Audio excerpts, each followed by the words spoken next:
What's poppin' people? Welcome back to the channel. If you're new here, welcome to the channel. If you're not though, did you miss me? Hopefully not for too long, because I'm back at it again with daily Digimon content. We got round 1 of locals, EX7. Best of 1 as we prepare for the Glasgow regional. It looks like we're going to see Fang Nightclaw going first, fresh off of a primer.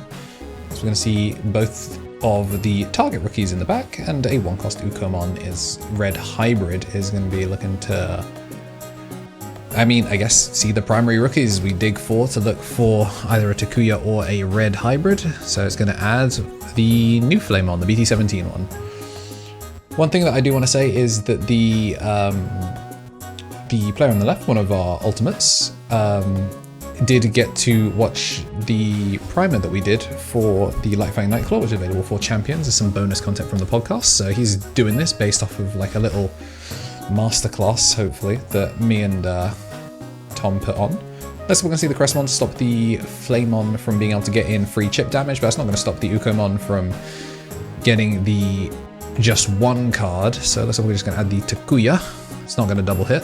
That would be cray-cray. We're going to see the Flameon in the back, and I mean, some people really do like watching the guy on the right play, because he does have the least readable board state. We're going to see the KnTElixar come down. We have the choice to actually regenerate here, but we're going to choose not to do so, as we are going to just stick with the KnTElixar. And we could just make Hexablow here. So it's one of the blue tech cards that's come into a lot of favor for Galaxy. I'm going to swing over the Ukomon just to take it off the board, and we're just going to go into the Hexablow just to make sure that when things raise out, there's not going to be any extra value, and gets the bot deck on the Tamer because there are no things with sources now. So playing for the Ukomon not only slows them down a turn, but also makes it so that the Hexablow gets extra value. So just 1 memory setter now. Really, really solid. Choosing not to bounce himself this time, as we're going to go into the Lekismon, and the Lekismon is going to double hit this. We're going to pick up the Nightclaw and then Fang. Degenerate back down to gain 2 memory, and we'll go into the Galgamon. Both of them going to draw 1, and he's going to gain the memory. So really, really solid there. The only thing I would say that would technically be more optimal is if he used the Tamer to do the 4, so that way you get to go even, and then you gain +1 off the memory, and then when you want to go into the GraceNovamon for 1, you're doing that at a 0-cost Evo step, but still able to go into a Mark Galgamon to answer the board, bounce the hand, and just going to play over the Coronamon because we don't have as much of an extension here. He is going to have his security flashbangs. Like, I can't hold you here. Like, we're about to see a no, we're not. The Hexablow is going to stop it from going sideways. Lamau. Cooked, actually. Sourced.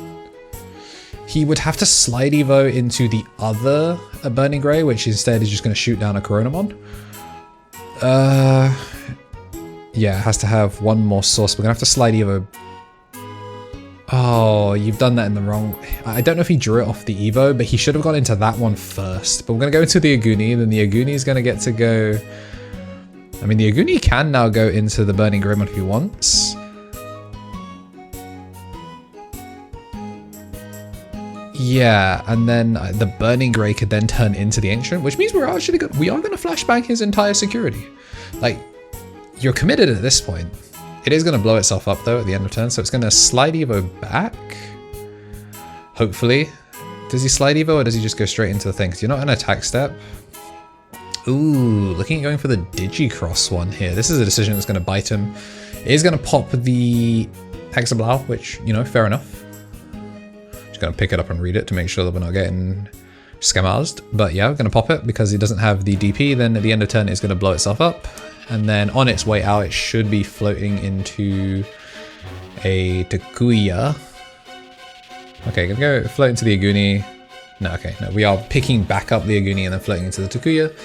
Just checking how many cards are in hand. So we did draw a bajillion there, and that should be a pretty good giveaway as to what's next up on the agenda. As a reminder, this is best of 1, so they are figuring this out on the fly.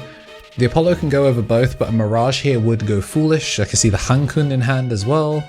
So, like, really making use of all the good tech cards here. But we're going to go for a 4-cost Evo. Is he's just going to swing in. Gonna Blitz. 1, 2. And then it's kind of an expensive Evo. I don't think that's really what he wanted, but like you put the pressure on. No Hexablow or anything just yet, so we're going to go for the 1-cost Slide Evo in the back over the Aguni, as we do kind of have to dig. I really haven't seen any like older mons here, so we're just going to go for the Return from the Ancients, which is going to add back the Ancient Greymon, and then you can play reduced cost of 4. Are we going to Digicross to try and pop the body, or are we just going to play a Takuya? I don't hate either of them, but yeah, we're going to play the Takuya, and then we're going to have the Memory Setter, go to 4 thanks to the Corona. No real reason not to just swing. It does get to go swing in unsuspended for the 2 checks, swing in for the last, no Crimson Blaze, and there it is. CoronaMon is going to finish things off. So, you know, not quite the greatest showing out of Red Hybrid, but I mean, this is what happens in a best of 1. Sometimes you have a game plan and it gets cooked by the tech cards of your opponent. Good stuff there to Mog, and big thank you to everyone, himself and all the members included, that have been supporting the channel, getting ad-free content 24 hours early. So if you're enjoying this best of 1 stuff, or you're just enjoying the fact that you don't have to sit through an ad, appreciate all of y'all, and you can hit the like button, subscribe, potentially join the members, and if today is your birthday, happy birthday, and as always, have yourselves a damn good one.